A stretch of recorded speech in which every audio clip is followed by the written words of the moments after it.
Ayah Eki Ibtu Rudiana dilaporkan atas dugaan kasus kekerasan yang dialami saat menangkap para terpidana kasus Vina 8 tahun silam. Di tengah kasus pembunuhan Vina dan Eki yang belum terungkap, apakah Ibtu Rudiana bisa terjerat kasus hukum terkait dugaan kekerasan hingga pelanggaran lain dalam proses penyidikan kasus Vina dan Eki 8 tahun silam, saudara?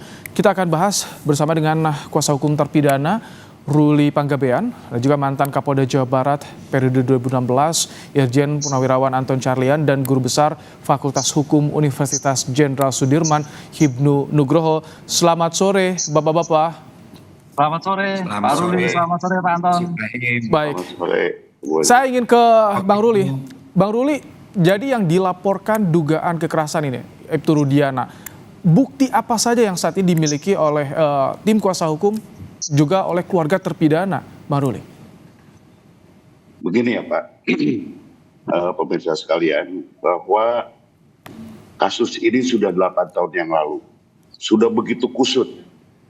Jadi kami dari awal memilah ini sedemikian rupa, sehingga kami ingin tahu bagaimana sih masalah ini sebenarnya, terangnya seperti apa gitu.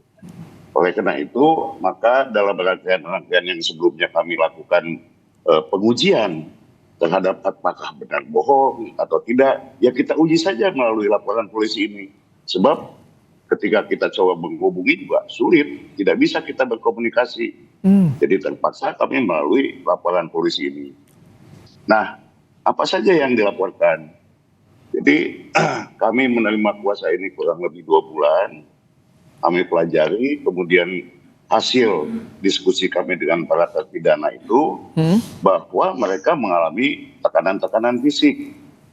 Jadi begini, ketika itu tanggal 27 Agustus 2016, Pak Rudiana ini menangkap dulu para terpidana ini tanpa surat penangkapan dan lain sebagainya.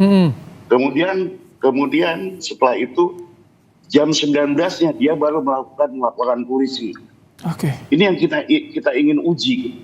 Kemudian di dalam laporan polisinya, dia sudah bisa menentukan siapa pembunuhnya dengan menggunakan apa dan lain sebagainya. Padahal dia bukan saksi mata. Ini kan buat kita jadi meragukan gitu. Dan di saat penangkapan pun ada kekerasan, ada intimidasi terhadap terpidana ini.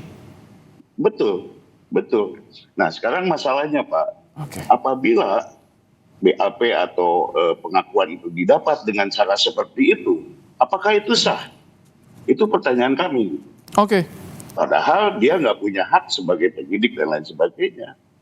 Gitu. Saya ingin ke Pak Anton. Pak Anton, dengan tadi catatan yang disampaikan Bang Ruli Panggabean, ada penangkapan dulu, baru pelaporan, bahkan ada intimidasi di sana. Dipertanyakan ini BAP-nya, sah atau tidak Pak Anton? Apakah ada potensi pelanggaran yang dilakukan oleh Ibtu Rudiana Pak Anton? Masalah adanya potensi pelanggaran, kan itu ranahnya Propam. Nah mari kita lihat bahwa ini adalah ranah konstruksi hukum. Memang kita harus runut kembali apakah memang demikian. Kalau memang demikian, tentu saja dimungkinkan akan terjadi pelanggaran. Namun bila kita kilas balik melihat bahwa masalah salahnya penangkapan saat itu juga sudah ada pra-peradilan 2016. Dan di dalam pra-peradilan itu bahwa penangkapannya sah dan penahanannya sah. Nah ini pun juga kan ini adalah salah satu alat bukti. Kalau memang dianggap pra-peradilan dulu, silahkan laporkan kepada badan pengawas di Mahkamah Agung. Kemudian saya juga apresiasi tentang laporan tindakan kekerasan atau penganiayaan. Namun dalam hal ini adalah hak dari semua orang. Mohon, nah tadi juga disertakan alat-alat buktinya. Karena ini pun juga sudah 8 tahun. Tetap kita pun juga berdasarkan hukum kan ada kadaluarsa. Apakah ini tindak pidana yang berat atau tindak pidana ringan? Kalau tindak pidana ringan sudah 8 tahun bagaimana? Kalau misalkan ancaman, sekarang pasal 335 juga kan sudah dicabut. Jadi tolong bukti-buktinya juga harus diperhitungkan. Dan Oke. kemudian kalau sumpah palsu ini berarti memberi keterangan yang tidak benar dan outputnya itu berarti yang 8 tersangka itu bukan pelakunya. Nah, sementara saat ini masih statusnya adalah terpidana berdasarkan dari criminal justice system di 3 tingkatan sampai Mahkamah Agung. Oke, Jadi baik. ini pun juga agak mungkin agak sulit untuk pembuktiannya, karena gimana pun juga tetap kita pada bukti segitiga. Nah, kecuali nanti mungkin kalau sudah PK dan bebas itu Kita tanya ya, Pak Anton, soal bukti ini ke Bang Ruli.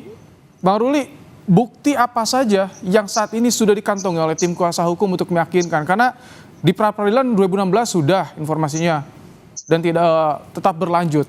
Bukti apa atau apa bukti baru yang dimiliki, Bang Ruli? Begini Pak, kita persangkakan beliau atau Pak Rudiana ini tidak satu pasal Pak, jungto beberapa pasal gitu, termasuk di dalamnya tadi Pak Bapak sebutkan tadi ya, mengenai sumpah palsu, kemudian juga penganiayaan, kemudian juga perbuatan memaksa orang lain untuk pengakuan dan lain sebagainya. Dan tentu saja bukti-bukti itu tidak mungkin kami akan dibawa ke ranah laporan polisi kalau tidak ada buktinya. Kami memiliki bukti itu, tapi ya saya kira nantilah, saya tunggu penyidik aja dulu yang mengolah ini gitu. Saya nggak etis kalau saya sebutkan di sini. Begitu menurut saya. Baik, Prof. Hipnu, sebetulnya ketika ada laporan dari terpidana sudah 8 tahun lalu ini, bukti apa yang harus disertakan untuk bisa meyakinkan kalau untuk membuktikan betul ini ada kesalahan BAP, tidak sah BAP-nya. Seperti apa Prof. Hipnu bukti yang harus disertakan ini? Ya, jadi begini Mas, ini kan memang perkara 8 tahun yang lalu. Tapi kalau ingat bahwa tempus deliktinya jelas dan lokus deliktinya jelas. Ini yang kita pegang dulu. Oleh karena itu ada 2 momen yang bagus. Pertama, momen evaluasi dari Propam. Evaluasi dari Propam ini paling tidak nanti bisa terlihat, saya sepakat Pak Anton tadi, apakah ini pelanggaran ataukah kejahatan. Lah, potensi yang terjadi pada Ibtu Rudiana, kalau itu memang ada suatu potensi pelanggaran, berpotensi menjadi obstruction of justice. Ini yang agak berat ini. Karena apa? Kasusnya itu kan sejak awal kan buktinya tanda petik ada pemaksaan. Ada suatu kehilangan dalam HP, dalam CCTV dan sebagainya. Potensi itu pasti ada. Ketidakprofesional suatu pengungkapan perkara berpotensi pada obstruction of justice. Itu yang pertama. Yang kedua, terkait dengan penganiayaan. Betul. Sepakat itu penganiayaan. Pertanyaannya, bagaimana membuktikan?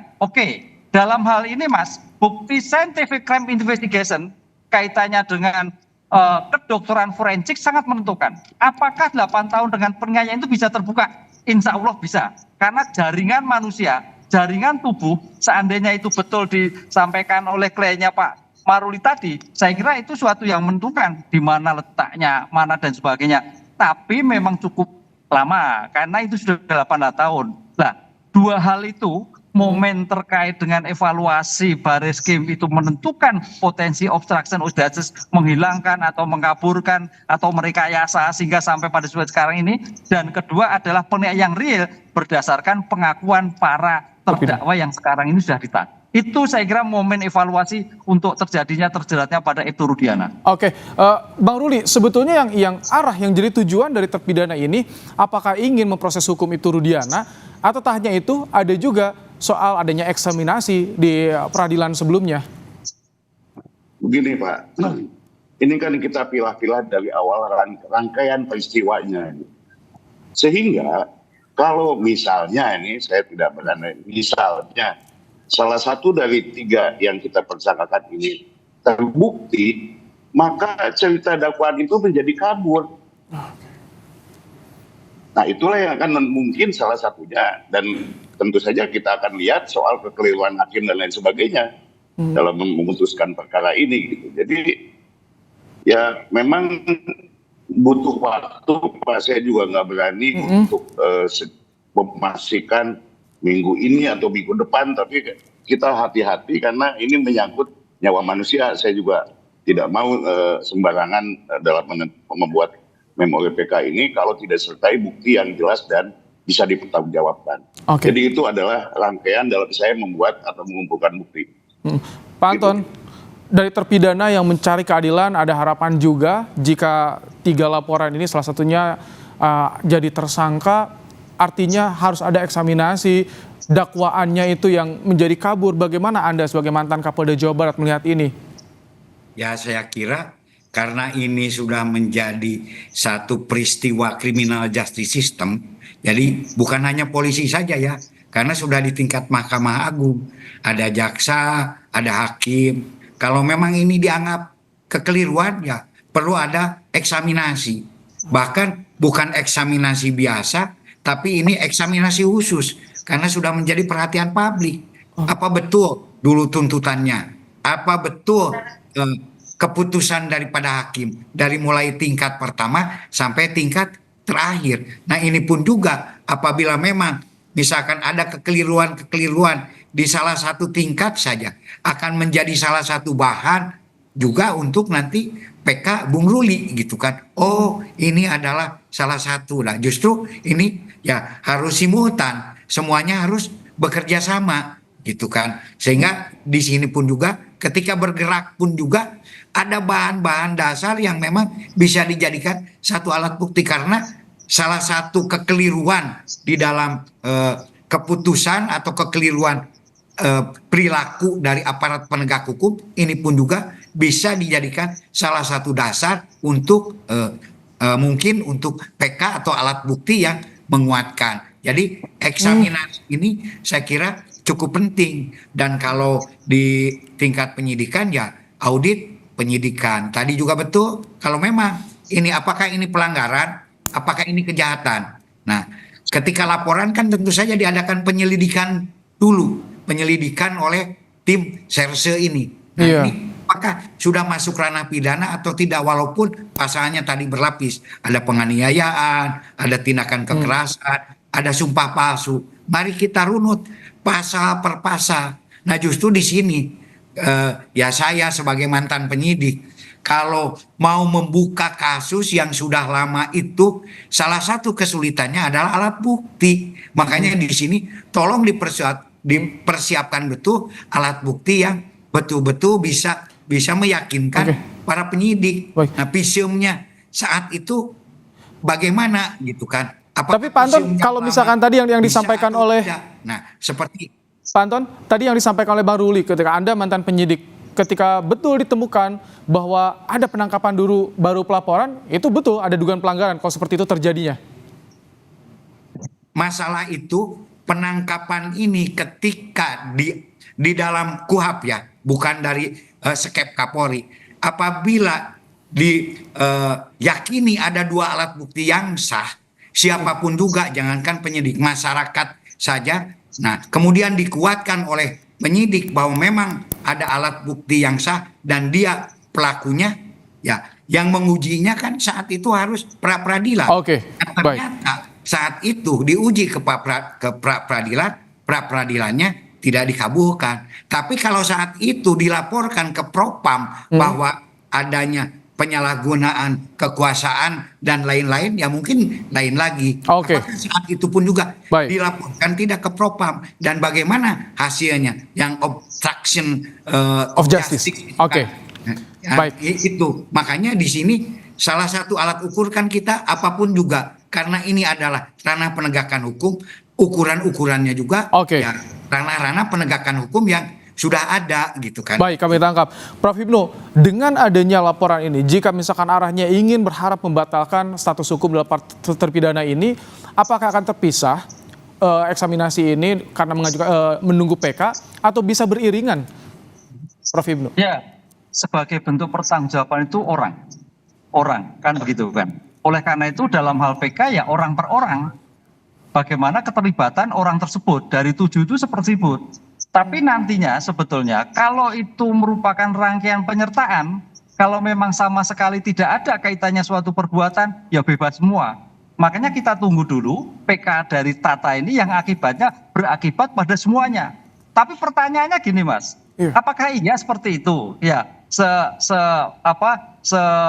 setidak akuratnya penyidikan ya memang ada lah. Tapi apakah seakurat itu dari 7 tersebut? Ini yang saya kira kita harus objektif, maka dari 7 itu pasti ada yang bebas. Tapi pasti ada juga kena. Karena bicara bukti ketika itu kan bisa komprehensif. 2016 kan bukan lama banget. Tapi masih ya tanda petik cukup lah. Cuman yang saya pahami tadi Mas, betul. Bahwa berpijak pada evaluasi ini saya kira Mabes Polri harus objektif. Apakah ini kejahatan yang terkait obstruction of justice? Karena sejak awal kita berpikir bahwa ada suatu rekayasa, ada kecelakaan menjadikan pembunuhan, ada orang yang melakukan yang penyidiknya bukan penyidik tindak pidana umum, tapi narkotika. Apakah itu? Apakah ada yang lain? Ini yang saya kira ada dua dimensi itu dan dimensi PK-nya begitu. Baik, laporan sudah masuk ke Barreskrim dan itu yang akan diuji, yang akan dibuktikan ada kesalahan atau tidak. SOP-nya dalam penyidikan kasus Vina 8 tahun silam. Kita akan tunggu nanti bagaimana kelanjutannya di Barreskrim Polri. Terima kasih Prof. Hipnu, Pak Anton, Bang Ruli telah bergabung di program Kompas Petang sore hari ini.